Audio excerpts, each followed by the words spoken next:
Steve, thanks. You've heard a lot so far about Ash Sutton and how good he is. Well, that is absolutely right, and he's going to be hard to stop in this, but do not think necessarily he's going to have it all his own way. 15 laps are ahead of us, Tim Harvey, but there are some very good drivers around him on the grid. Yeah, they're all absolutely snarling like hungry tigers to get into the back and take the fight to Ash Sutton for sure. So we'll see what happens off the start line. The first lap, I think, is going to be exciting.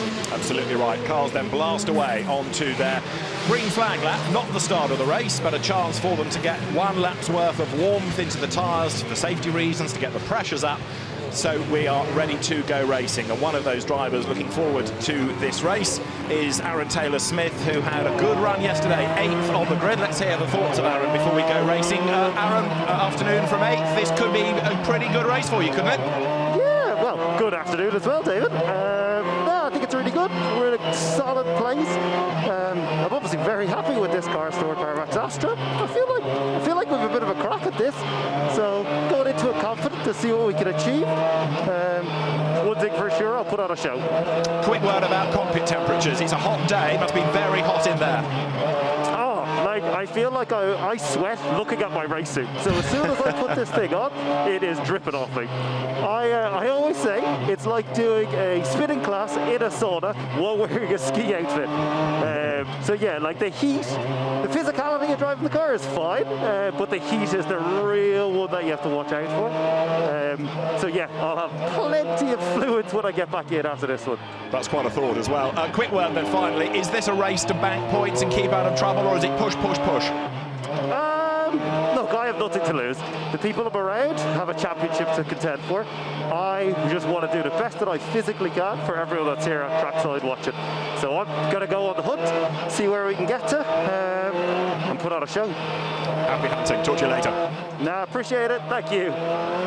So Aaron Taylor-Smith then, who is one of the most laid-back of drivers. Let's see how he fares when the lights go out. This is the grid. This is the way they start after qualifying. Ash Sutton on pole position, Jake Hill with him at the front of the grid. Then Ricky Collard and Bobby Thompson on the second row ahead of Dan Camish and Tom Ingram. Josh Cook and Aaron Taylor-Smith round out the top 8. Rory Butcher and Adam Morgan complete the top 10. Then it's Dan Rowbottom and Stephen Jelly. Aidan Moffat next on the 7th row. He's one of 2 drivers on the harder tyre you've been hearing about. Then there is George Gamble ahead of Dan Lloyd and Mikey Doble. Next, Andrew Watson and Sam Osborne. Ronan Pearson's Hyundai's 19th, Dexter Patterson, who leads the Jack Sears Trophy for the drivers that haven't had an overall podium prior to the start of this season. He will go from 20th ahead of race winner Tom Chilton, and Jade Edwards also on that harder compound tyre. Jack Butel, Nick Hamilton, Lewis Hamilton's brother, Nick Halstead, Will Powell, and then Colin Turkington round out the grid. Turkington, a man to watch because he was excluded from qualifying yesterday after insufficient fuel was left in the car for sampling, put to the back of the grid, and he has got to make progress in this because the result of this race determines where you start for race 2, so a lot hinges on a good result out of this. Now, the cars have this hybrid system, and for our purposes in racing, you are given an allowance of hybrid power per lap, depending on where you are in the championship. The better you do, the less you can use. The championship leader, Ash Sutton, has 1 lap of hybrid use, 15 seconds per lap, but only 1 lap in the entire 15. Jake Hill has 4 laps. Ricky Collard has 8 laps, the maximum. Bobby Thompson has 8. Dan Camish, 5 laps of power available. 2 laps for Tom Ingram, 6 for Josh Cook, 8 for Aaron Taylor-Smith. Dan Rowbottom only has 6 as well, and he starts 11th on the grid. So 8, you've got obviously more laps to use, but it means you're doing less well within the championship. Well, that could all shuffle around, of course, going into the second race, where the hybrid allocation will be based on your race result out of race 1.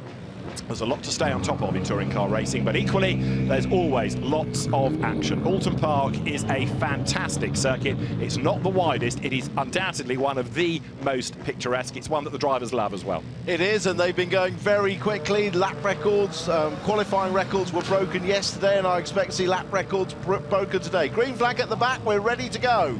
So then, the last couple of cars arrive out of Lodge Corner. Repeater lights all the way down the hill. 5 lights go on. When the lights go out, we go racing. It is blast off around 13 of the championship. Slow start by Bobby Thompson's Cupra, and a great start by Jake Hill's rear-wheel drive BMW to grab the lead ahead of Ash Sutton. It is Ricky Collard in 3rd place. Tom Ingram on the outside line tries to be 4th as they scrabble through Old Hall Corner for the first time. But a demon getaway from Jake Hill, and that was absolutely critical to the outcome of the race. Yeah, as is the rest of this lap, staying in front if he can. Jake Hill, Ash Sutton will be attacking him, but Jake will be defending really hard as the BMW gets its tyres up to temperature. Remember, it's the only rear-wheel drive car in the field, and this is Sutton attacking already on the outside. And very nearly leaving the door open for Ricky Collard, but he cuts across and defends as they come out of that really tight hairpin over hilltop for the first time. Down towards the Hislop chicane, it is Jake Hill's BMW in the lead. That is going to have to be a wide car to keep Ash Sutton's Ford Focus at bay. Ricky Collard runs in third place. Then you've got Dan Camish up one spot from his grid position. He runs fourth.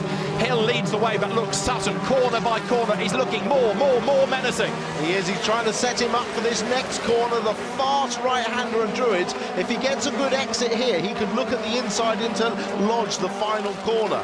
But as I expected, Jake Hill being very defensive on this first lap. Rory Butcher, a 5-second penalty for a false start. So Rory Butcher will have 5 seconds added to his race time that will drop him down the order. Hill is going to lead at the end of lap 1 in the BMW then. Jake Hill ahead of the championship leader, Ash Sutton. Ingram's looking up the inside of Camish. Look, the second of the Napa racing cars, and Ingram's done it. He's down the inside in Oulton Hall. So the man in second place in the championship is not defeated yet. He's moving forwards. So Jake Hill, fourth in the championship, is about to lose the lead, possibly. Sutton has a full dive through Denton's. They clash at Cascades. Sutton is on the outside line. He gets run out wide, and he has to slot back in behind him. But Ash Sutton means business. He's only got 1 lap of hybrid use compared to the 4 of Jake Hill. Again, into the hairpin, wide in. He's looking for the tighter exit, but Jake Hill's doing a grand job of defending, covers the line. It's all about risk versus reward. Remember, Sutton is leading the championship. He knows that Jake Hill will do everything he possibly can to beat him, even if that means easing him off to the outside of the track. So his moves have to be absolutely clinical if he's to get past safely and not risk a do not finish and no points. So Ash Sutton is then in second place. He will be thinking championship, but he also wants to keep on winning races. He's had 6 victories already this year. Ricky Collard is best of the rest, if you like, in third, ahead of the Ingram and then Camish battle as they come up Clay Hill. Under the footbridge, then towards Druids, that double apex right now. This was how Sutton, oh, so nearly got the lead. He got a great exit from Old Hall and just inches alongside as they run down to Denton's, but he's on the wrong side of the track to claim the position, and he knows at this point Jake Hill's just going to run him out of road, which is exactly what happens. So he slots back in behind. The cars then have just completed lap number 2, but Sutton didn't give up, did he, as he went to the end of Lakeside Straight. What he wanted to do was cut up the inside, and Hill knew that. Yeah, and Hill held it on tight on the inside, didn't leave any kind of a gap, and then used that rear-wheel drive to drive off the corner. So here we go again, out of Cascades along Lakeside Straight.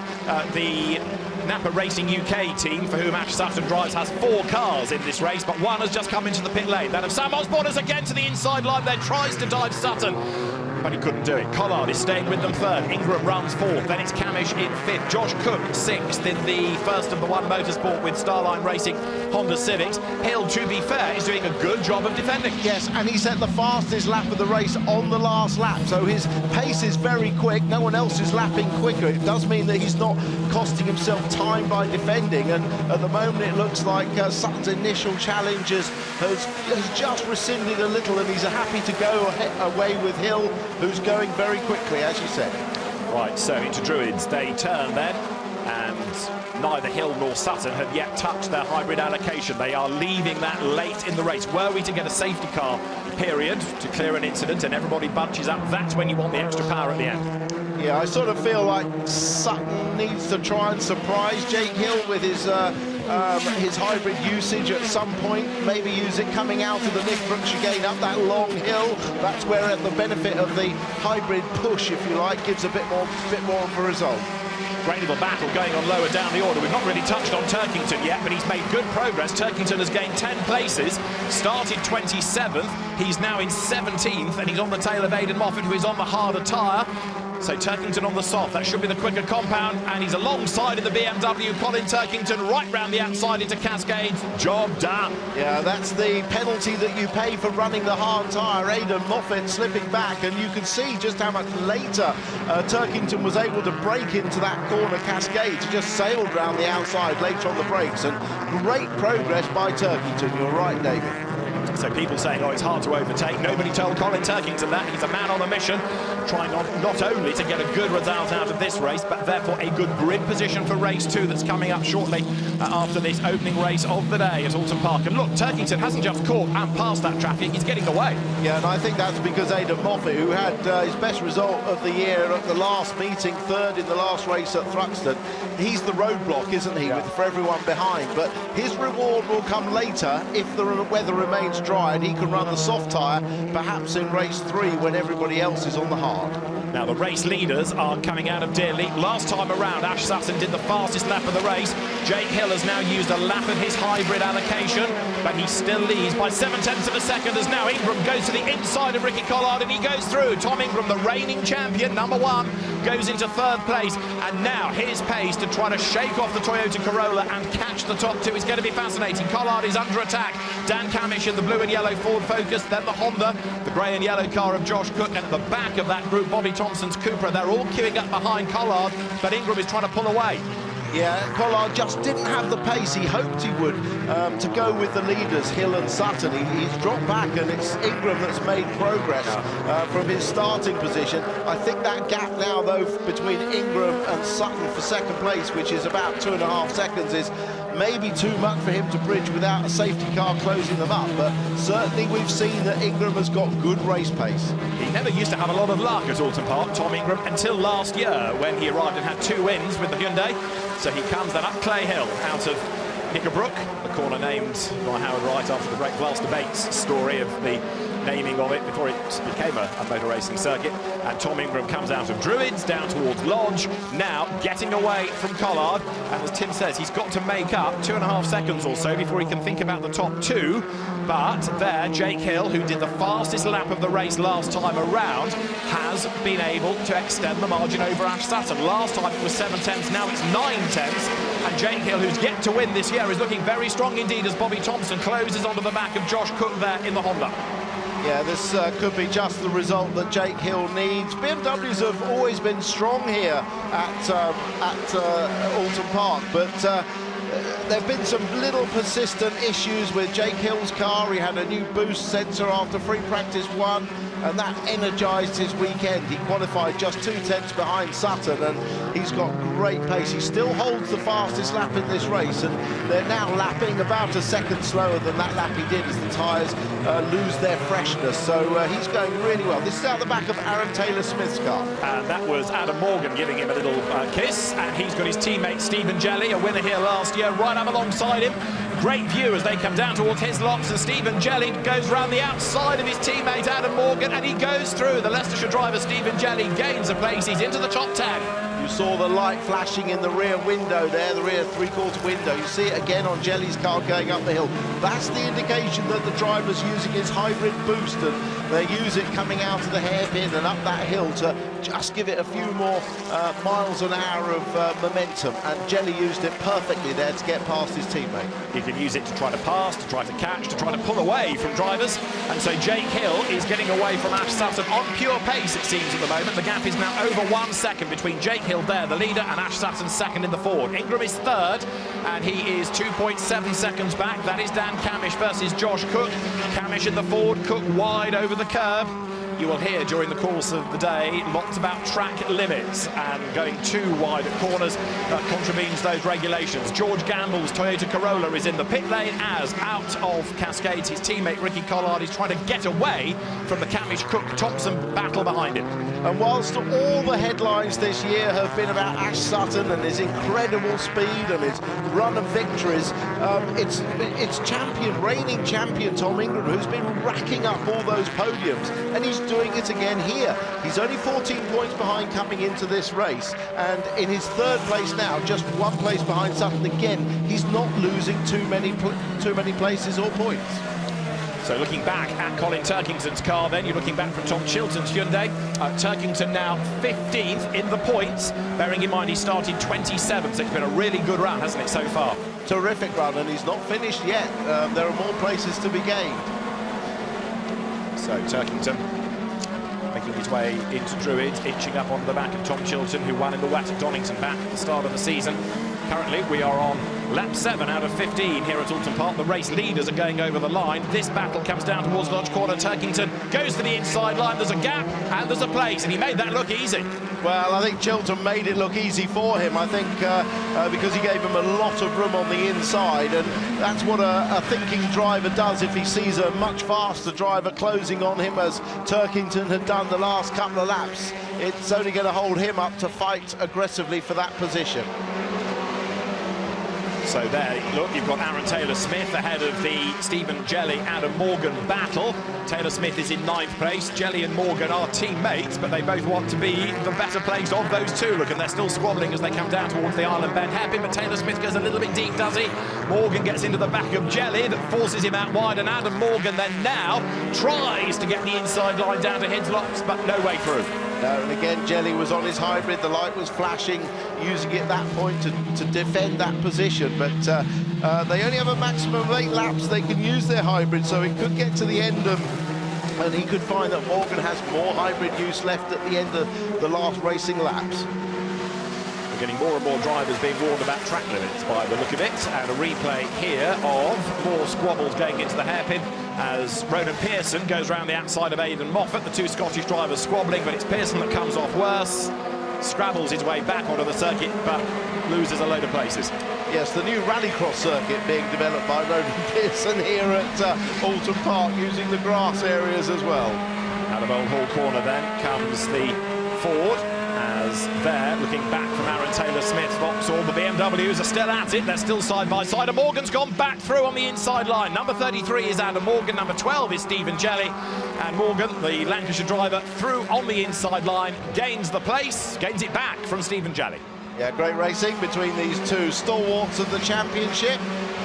And this is back again with Aidan Moffat trying to hold everybody else up on the faster soft tyres. He's really struggled in this race. That's Jack Butel next door to him in the blue Cupra, blue and black Cupra. He's having a dive on the inside, and then Aidan's teammate Will Powell tries to get through, and there's Nick Halstead in this mix as well, as the cars now accelerate the long Lakeside straight. The recovering Ronan Pearson is there as well in his Hyundai. So into the braking zone for Island Bend. It is Jack Butel at the head of that queue, and that means he's now up into 19th place out of the hairpin. Accelerate over Hilltop. Up front, Jake Hill is edging away from Ash Sutton, 1.2 seconds the margin. This is Dan Lloyd in the Cupra, the Huddersfield driver, making his way towards Druids, and right now you're in 14th place, riding with Dan. Yes, positions in touring cars fought for all the way down the 27-car field. Dan Rowbottom is the driver ahead we're trying to catch, and Rowbottom has struggled a little bit in this race, was 11th on the grid, but he's now 12th, and was actually lower than that early on. And I just look at the right front of the car, wonder whether he's picked up a bit of damage. Further back, over the timing line there, you've got the battle between Aaron Taylor-Smith and Stephen Jelly and Adam Morgan, and Colin Turkington is right with them. So the 3 Team BMW entries have got themselves together. Yeah, he's absolutely flying. Turkington, the third of those BMWs, was actually behind Rowbottom at the start of the previous lap. Yeah. He's not only passed him, he's caught up the next bunch as well, so he really is flying. Rather muddy front to Adam Morgan's car as he gets almost into the back of Aaron Taylor-Smith. Hello, he says, I'm here, gives him a knock and sends him a little bit wide. Morgan goes through, they rub again. So Adam Morgan goes through, but Aaron Taylor-Smith will not like that. No, he won't, but finally that sort of bridge has been gapped in terms of getting past Aaron Taylor-Smith. Now we'll see if Morgan can pull away. But Turkington has not finished yet, has he? He's there in 11th place. Replay of how Morgan made that move. There's a little push, wasn't there? There was a little push on the brakes, which left the gap open on the inside. Now, technically speaking, he should offer that place back, but he'll probably decide to argue it in the steward's room or the steward's bus afterwards. But there was definitely a little push to pass there to ease Aaron Taylor wide. That's what we call a professional foul. So Aaron Taylor-Smith will want, as I say, take kindly to that, but he'll want to make sure Stephen Jelly can't find a way through. The lead gap, by the way, is creeping up. Hill to Sutton up front, 1.3 seconds. Tom Ingram is third, but not closing. Ricky Collard is fourth ahead of Camish and Cook. Thompson is seventh. Morgan is now eighth. ATS, Aaron Taylor-Smith is 9th, 10th it's Jelly, 11th is Turkington, then it's Rowbottom, Lloyd, Chiltern and Butcher with his penalty. incredibly close, inches between these cars as they lap at, well, round Old Hall Corner. They're doing 115 miles an hour. Ronan Pearson's Hyundai, number 14, to the inside of Aidan Moffat, and through he goes, and that's as much driverability, perhaps more so tyres. Moffat on that harder, slower tyre, really struggling now, and it does make one wonder why they opted for that. Yeah, they opted so that they could take their pain in this race and hopefully make the gain later. But of course, with rain forecast, a little bit of tyre smoke, their bodywork is rubbing on the front tyre of Aaron Taylor-Smith's car. But yeah, Aidan Moffat's taking a lot of pain for no guarantee of a gain later on the soft tyre if it does rain, because then everybody will be on wet tyres. And he's also going to be well near the back of the grid for race 2, so it becomes harder to make the progress with lots of people using that same soft tyre in race 2. Anyway, the team have studied their data and come up with a plan. Jake Hill, however, is planning on not relinquishing his race lead because he's well clear now, 1.4 seconds to the good of Sutton.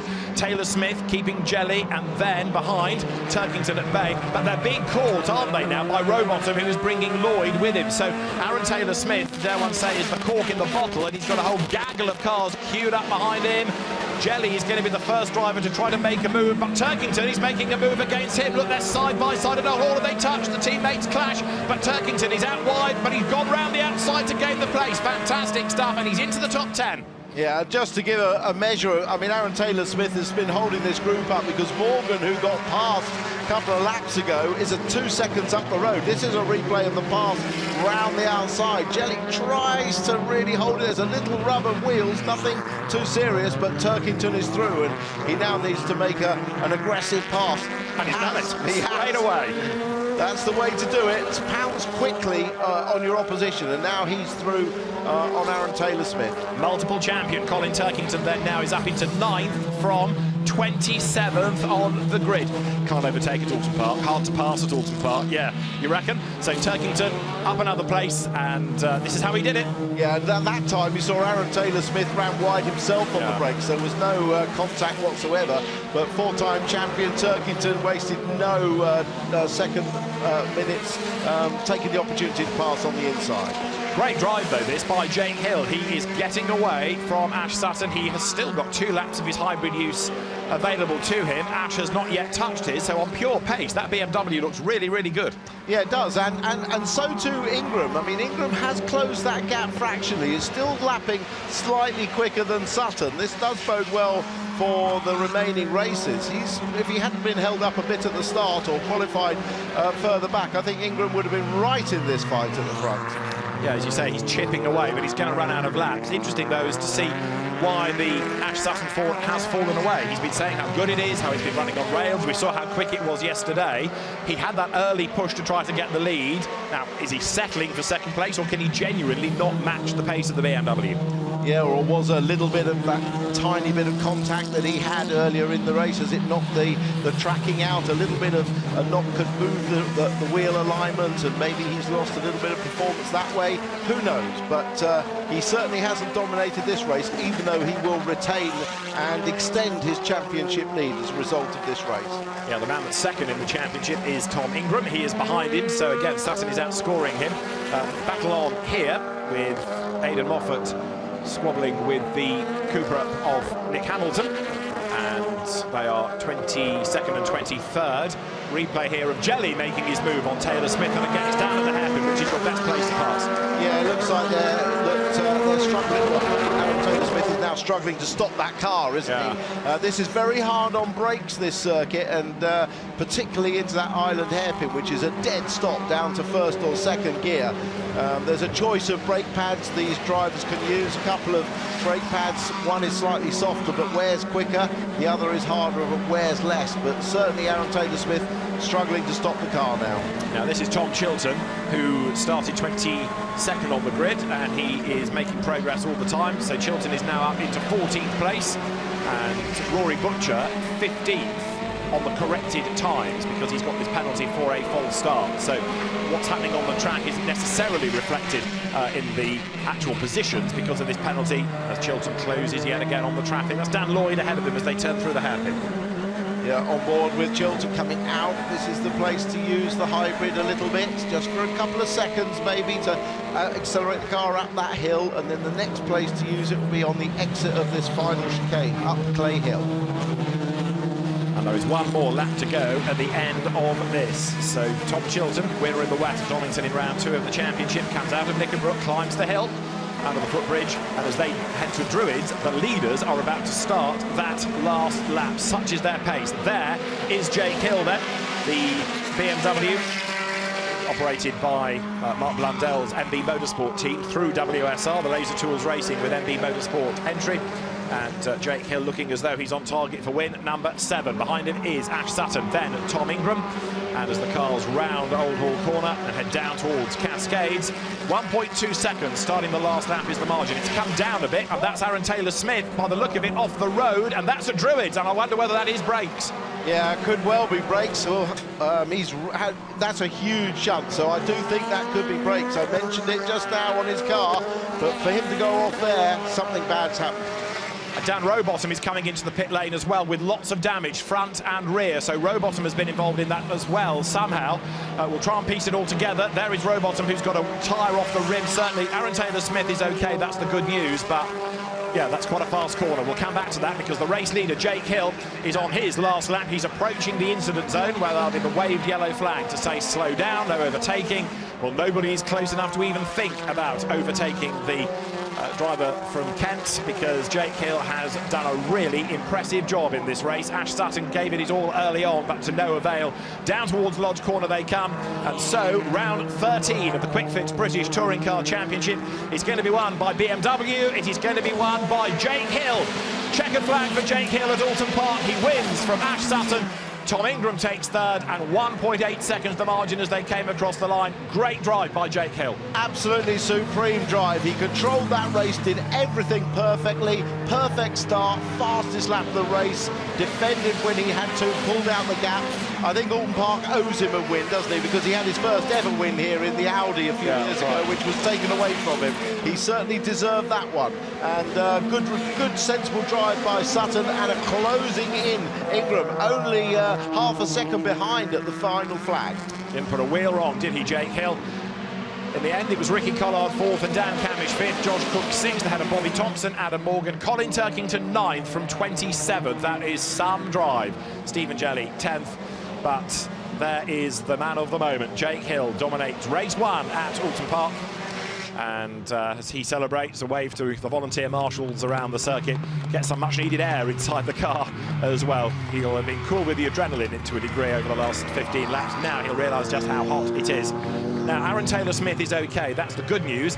This is what happened then. So he's ahead of Dan Rowbottom, and it's Rowbottom that closes and goes for a gap on the inside and clatters into the Vauxhall. I wonder if Rowbottom had a problem. Well, I'm not sure, but I think Aaron Taylor-Smith was slowing up much more than he thought. Look at the closing speed. This is, we suspected Aaron Taylor-Smith had a problem. He's going very slowly at that point. So the closing speed was huge. You're right, it could have been a problem for Rowbottom. Either one of them didn't have brakes. And that's why either Aaron Taylor-Smith slows early and catches out a fast closing Rowbottom, or Rowbottom had a problem and couldn't slow the car down, crashed into the side of him. Either way, a very nasty incident, and all the safety measures here did their job, and the car's very strong as well. And those recticel barriers in front of the tyre barriers absorbing the impact. But Aaron Taylor-Smith, we've seen out of the car. Dan Rowbottom limped back to the pit lane and the repair work starts. But of course, they're going to be 24th, 25th on the grid going into race 2. So a lot of hard work. Race 3, that will be on ITV4 later in the day, has a semi-reverse grid. There's this random draw for positions 6 to 12, and you reverse the positions that correlate to that number. So that's what they are striving for, to get into that reverse grid option. Jake Hill wins round 13 of the championship. Ash Sutton, his runner-up. Tom Ingram 3rd, ahead of Ricky Collard, with Dan Camish 5th and 6th. Josh Cook, the winning independent, in other words, from a non-manufacturer supporting team. Bobby Thompson, a good 7th, ahead of Adam Morgan. Colin Turkington, another star drive, 27th to 9th. And Stephen Jelly, 10th. In 11th, Dan Lloyd ahead of Tom Chilton, then Mikey Doble, Dexter Patterson and Andrew Watson. They round out the point scorers, with Rory Butcher 16th with his jump start penalty. Then Jack Nutell ahead of Ronan Pearson, Will Powell ahead of teammate Aidan Moffat. In 21st, Nick Hamilton, and then Jade Edwards behind Nick Halstead, the last finisher with Dan Rowbottom. In the pits with damage, Aaron Taylor-Smith in the wall, George Campbell and Sam Osborne also in strife early in the race.